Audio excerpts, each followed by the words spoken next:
दोस्तों, आज के वीडियो में ट्रू लव एग्जिस्ट करता है या नहीं, इसके बारे में बात करूँगा। क्या कभी ऐसा हो सकता है कि कोई औरत ऐसे मर्द को चूज़ करे एज अ बॉयफ्रेंड और एज अ हस्बैंड जो फिज़िकल पॉइंट ऑफ व्यू से बहुत ही वीक हो। फॉर एग्ज़ाम्पल, उसका आइडियल वेट 70 केजी की जगह सिर्फ 50 केजी है, मतलब कि वो माल न्यूट्रिशन से पीड़ित है। क्या कभी ऐसा हो सकता है कि किसी भी औरत को ऐसे मर्द के साथ प्यार हो जाए? नहीं हो सकता। एग्जैक्टली उसी तरह क्या कभी ऐसा हो सकता है कि कोई औरत को ऐसे मर्द से प्यार हो जाए कि जो पुअर है या फिर एक्सट्रीमली पुअर है, उसकी पॉवर्टी से प्यार हो जाए कि यार ये तो कितना गरीब है, इसकी गरीबी से मुझे प्यार हो गया और इसलिए शादी कर रही हूँ उसके साथ। क्या ऐसा हो सकता है? क्या कभी ऐसा हो सकता है कि कोई पर्सन जनरली, जैसे हम कहते हैं ये तो एकदम बेवकूफ़ है, smart, intelligent, wise, cunning, clever नहीं है, इसमें से कोई भी ट्रेट नहीं है, और इसलिए इस रीज़न की वजह से उस औरत को उस मर्द से प्यार हो गया? क्या कभी ऐसा हो सकता है? हुआ है कभी आज तक ह्यूमन रेस की हिस्ट्री में? अगर नहीं हुआ है तो फिर आप इसे ट्रू लव कैसे कह सकते हैं? मतलब अगर कोई पर्सन ऐसा है, कोई मर्द जो स्मार्ट, इंटेलिजेंट, वाइज, करीन, क्लेवर है और इसलिए किसी औरत को उससे प्यार हो जाता है, तो आप कहोगे कि प्यार इसलिए हुआ क्योंकि वो स्मार्ट, इंटेलिजेंट, वाइज, करीन, क्लेवर है।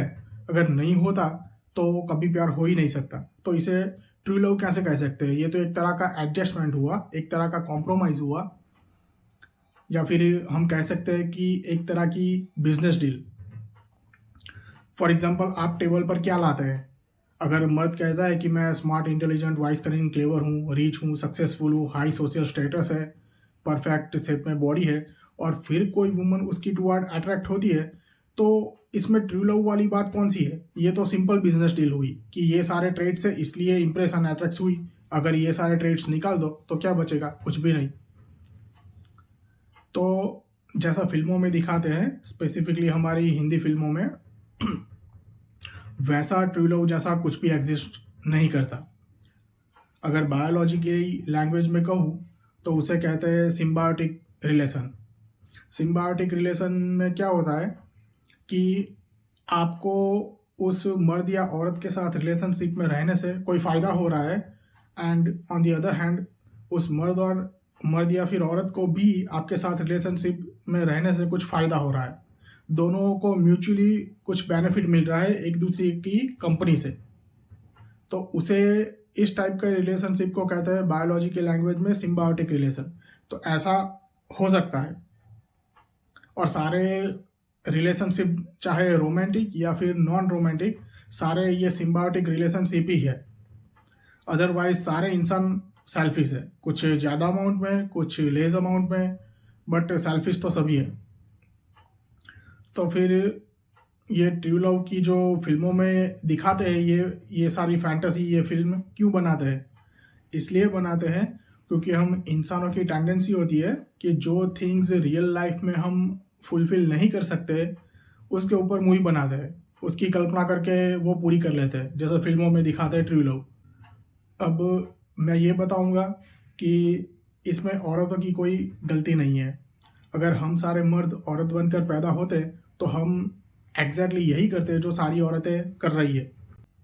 अगर साइकोलॉजिकल पॉइंट ऑफ व्यू से बात करूँ तो क्या होता है, जो फीमेल है वो नेचुरली पावर की टुवर्ड अट्रैक्ट होती है। High social status, money and power, मतलब ज़्यादा मनी होना एक पावरफुल थिंग है, उसकी तरफ नेचुरली अट्रैक्ट होती है। और मर्द नेचुरली वीमेन की ब्यूटी की तरफ अट्रैक्ट होता है। ये 100% natural, normal, common and obvious thing है। अगर इवोल्यूशन के कॉन्टेक्स्ट में ये देखा जाए तो वीमेन मर्दों की कंपेयर में फिजिकली वीक होती है, इवन एनिमल किंगडम में भी। तो और वो जब पैदा होती है तभी कुछ स्पेसिफिक अमाउंट में फीमेल एग के साथ पैदा होती है। ऑन दी अदर हैंड, मर्द जो स्पर्म सेल होता है उसकी कोई लिमिट नहीं, वो एक्सट्रीमली ह्यूज अमाउंट में प्रोड्यूस करते हैं।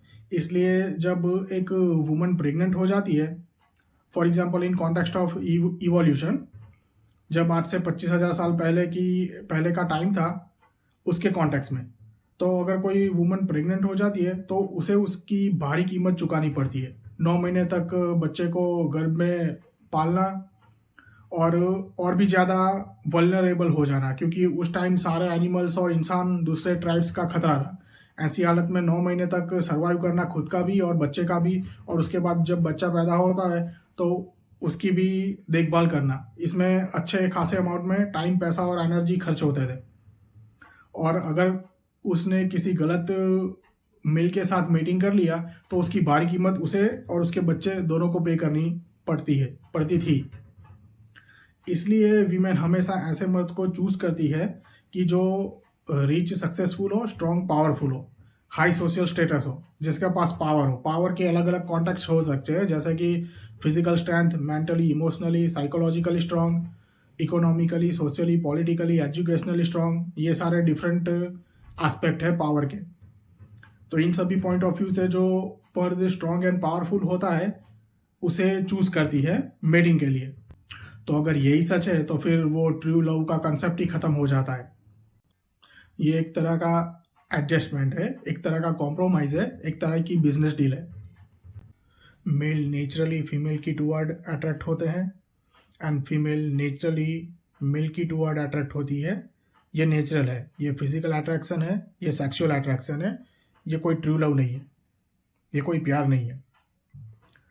तो आपको क्या लगता है इसके बारे में बताइए नीचे कमेंट करके। Thank you.